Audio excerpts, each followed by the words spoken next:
Hi everybody, Dan Illman, Mike Beer, the DRF.com Formulator Race of the Day for Sunday, February the 26th is race number 8 at the Great Race Place, Santa Anita. It's the $100,000 Tiznow Stakes, a 2-turn mile event for older California breds. As we take a look at the field, I want to remind everybody to head on over to the Race of the Day event page, download those free Formulator past performances, and handicap along with us in post-position order. Mike, the number 1's Indigo Holiday, runner-up in his last 2 races. A solid enough sort, but he's yet to really run that fast race that can compete with these stakes foes. That's probably true. On the other hand, I don't think it's that often to see a horse who's a distant, longest shot on the morning line price who just looks like he has no chance. I mean, this horse doesn't look like he has no chance at all. He's got some races that I think could put him close. If he gets the right trip, maybe the kind of horse you could use underneath somewhere. Number 2 is Magic Mark, one of our Formulator fact horses for the Race of the Day. Magic Mark is campaigned by trainer Ron Ellis. And here's the Formulator fact for Magic Mark. Over the past year, with older dirt runners off a moderate-sized layoff, 36% in a $3.12 ROI. Now, Magic Mark has not been seen since the Del Mar Fall meet. He's always been a solid enough runner. On his best day, he can win. But there appears to be other pace to go with him, if that's the plan from Joe Talamo. Right. That's the sort of the little problem that I really had with him, because I do sort of look at him and feel like maybe he's just the horse to beat in here. I think if he runs his good race, he'll be awful tough. But he does seem like he wants to get forward in his races, and he got some speed towards the outside. And I wonder if he can really get the trip that he needs. I mean, I do think he's the horse to beat, though. The number 3 is Patriots Rule, a horse moving turf to dirt for a very good trainer. And here's the Formulator fact for Robertino Diodoro. Over the past 5 years, with older runners moving from turf to dirt, going second off the layoff in routes, it's a big number. 42%, a $4.18 ROI. Now, this horse does not have a lot of early speed, but he does have a potent late kick in middle distances on turf. Yep. Is he the same horse on dirt? I don't know. He's 2 for 4 on dirt in his career, though, so it's not like he can't run on it. You know, that pace scenario we were just talking about as it pertains to Magic Mark, if it does in fact develop, it's going to help this horse. And you can argue that this horse has been against way tougher horses on the turf.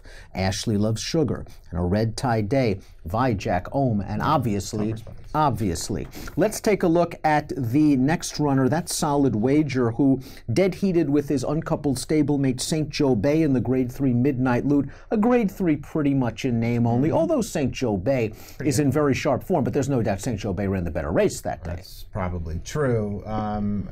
This horse could win, I suppose, and especially, you know, I guess he catches some pace, he'll come running at it. I don't like him as a 2-turn route horse, Dan. I like him as a closing sprinter, you know, just going through his running lines, you know, all the way back to the start of his career. He's 2 for 13 in his route races, and he's a much better closing sprinter. I don't want him in here. Most recently, he was beaten at a short price in the Cal Cup Sprint. 6 is a little short for him. I like him at 7 coming from off of the pace. He should get some pace to attack in here. We'll see if it's enough. Solid Wager, though, in career best form. The number 5 is Acceptance. Acceptance is cross-entered in the Sensational Star Stakes on Saturday, so we're obviously recording this pre-scratches and program changes. I like Acceptance's dirt races better than turf, and I thought he ran well in the aforementioned Cal Cup Sprint, considering he was dueling in between horses throughout. I agree with that. I like him as a dirt horse better as well, but I also think I like him better as a sprinter than a rider. What do you feel? They haven't tried it that often, so I don't think you want to sort of peg him just as a sprinter. They haven't tried to go long on dirt with him really, but do you like his dirt routes? His dirt routes, you got to go all the way back to late in his 2-year-old season and early in his 3-year-old season. The key is whether he will relax early, because he can be a bit of a handful. I think his routes are okay. I'm expecting Magic Mark's going to be fresh off the layoff, and he's going to go. So it's really up to Stuart Elliott to sit off with Acceptance. In the form that he's in, it's not like I'm asking him to go 1 1/8 miles. He just has to go a mile. Maybe I'll give him a shot. Brazen Sky, the 6, I think is going to work out a really nice trip and pace setup for trainer Steve Miotti. This is a horse that was just second to Solid Wager in his most recent start, but most importantly, he has proven 2-turn form. Yeah, that's why I like him. I like that they're going to stretch him back out now after getting that run, and I thought he ran well in the Cary Grant too. He got outkicked by Solid Wager, but I thought he ran well in that race,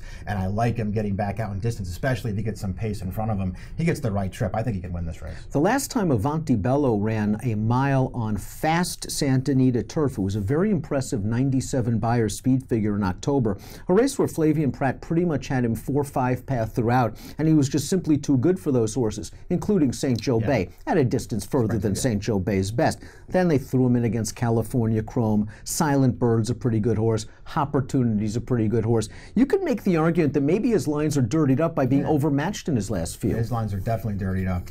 2 races that he just couldn't possibly win, and then he caught that muddy track in between. I'm perfectly willing to put a line through all 3 of those, and you're sitting there staring at 97, 95, 92. For a very good trainer as well. Keep an eye out for Avante Bello as a big price. Let's take a look at our top selections for Sunday's race of the day, the Tiznow Stakes. If Acceptance gets to play, I like him better on dirt than on turf. He's going to be forward. I think he's going to be in a great spot turning into the stretch. The question is, can he hold off the closers?